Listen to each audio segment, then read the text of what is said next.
attention, on continue avec deux belles bouses qui, non contentes d'être des bouses, sortent en plus dans des éditions DVD qui sont du pur foutage de gueule.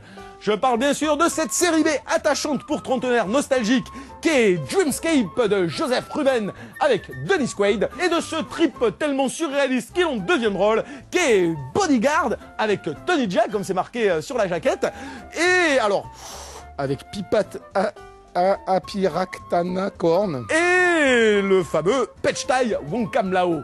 Voilà. Pas gagné. Oui, je devais dire aussi, donc, âme sensible et intelligente, s'abstenir.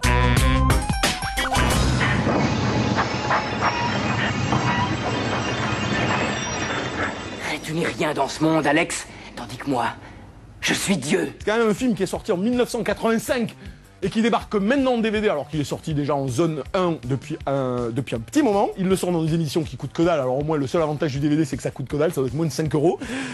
Le film te propose la VO et la VF, mais VO non sous-titré. Donc si tu n'es pas un amateur de la langue de Shakespeare, déjà, t'es obligé de te le mater en VF. Détendez-vous et admirez le paysage. On commence avec un tout petit bis qui devrait bien poiler tous ceux qui allaient bouffer du cinoche popcorn au début des années 80.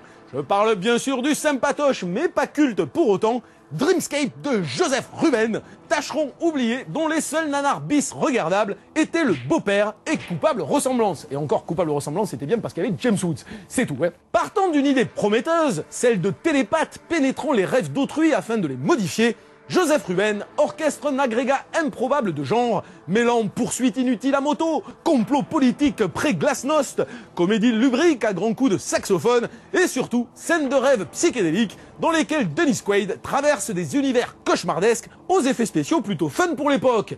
Clairement à l'ouest, le film reste cependant profondément attachant en raison de ses promesses non tenues, de ses acteurs cabotins, de ses velléités graphiques et pour tous les ados geeks de l'époque, des émois troublants de Kate Capshaw, héroïne d'Indiana Jones et le Temple Maudit, qui dévoilait ses charmes, non sans une certaine satisfaction. Et ça, il faut bien le reconnaître que cette scène, elle était quand même vachement bien. Et ils l'ont coupé, ces bâtards. Mais il y a deux raisons pour lesquelles je ne veux pas faire l'amour avec vous. Faire quoi?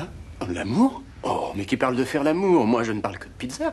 Chez les geeks trentenaires aujourd'hui, ils se rappellent de deux scènes sur lesquelles ils se sont quelque peu... Hein? Bon, voici, il y en a trois en fait. Et il y en a une avec Glock. Il y en a beaucoup, je pense, qui se sont excités sur la séquence de Reanimator avec la nana blonde qui était allongée à poil. Alors t'avais la tête coupée qui parlait à côté et qui disait vas-y, caresse-la, caresse-la. Mais t'as juste les mecs qui malaxaient les seins de l'héroïne. Ça, je pense qu'il y en a beaucoup, d'ailleurs on me l'a dit, hein, il y en a beaucoup qui se sont excités là-dessus. Moi, c'était pas trop ma cam, ça. Il y a la fameuse scène, premier film de Christian Slater, Le Nom de la Rose, ou alors là, tu peux aller voir chez les trentenaires aujourd'hui, mais qui étaient ados à l'époque. Il y en a beaucoup qui ont beaucoup aimé ce film.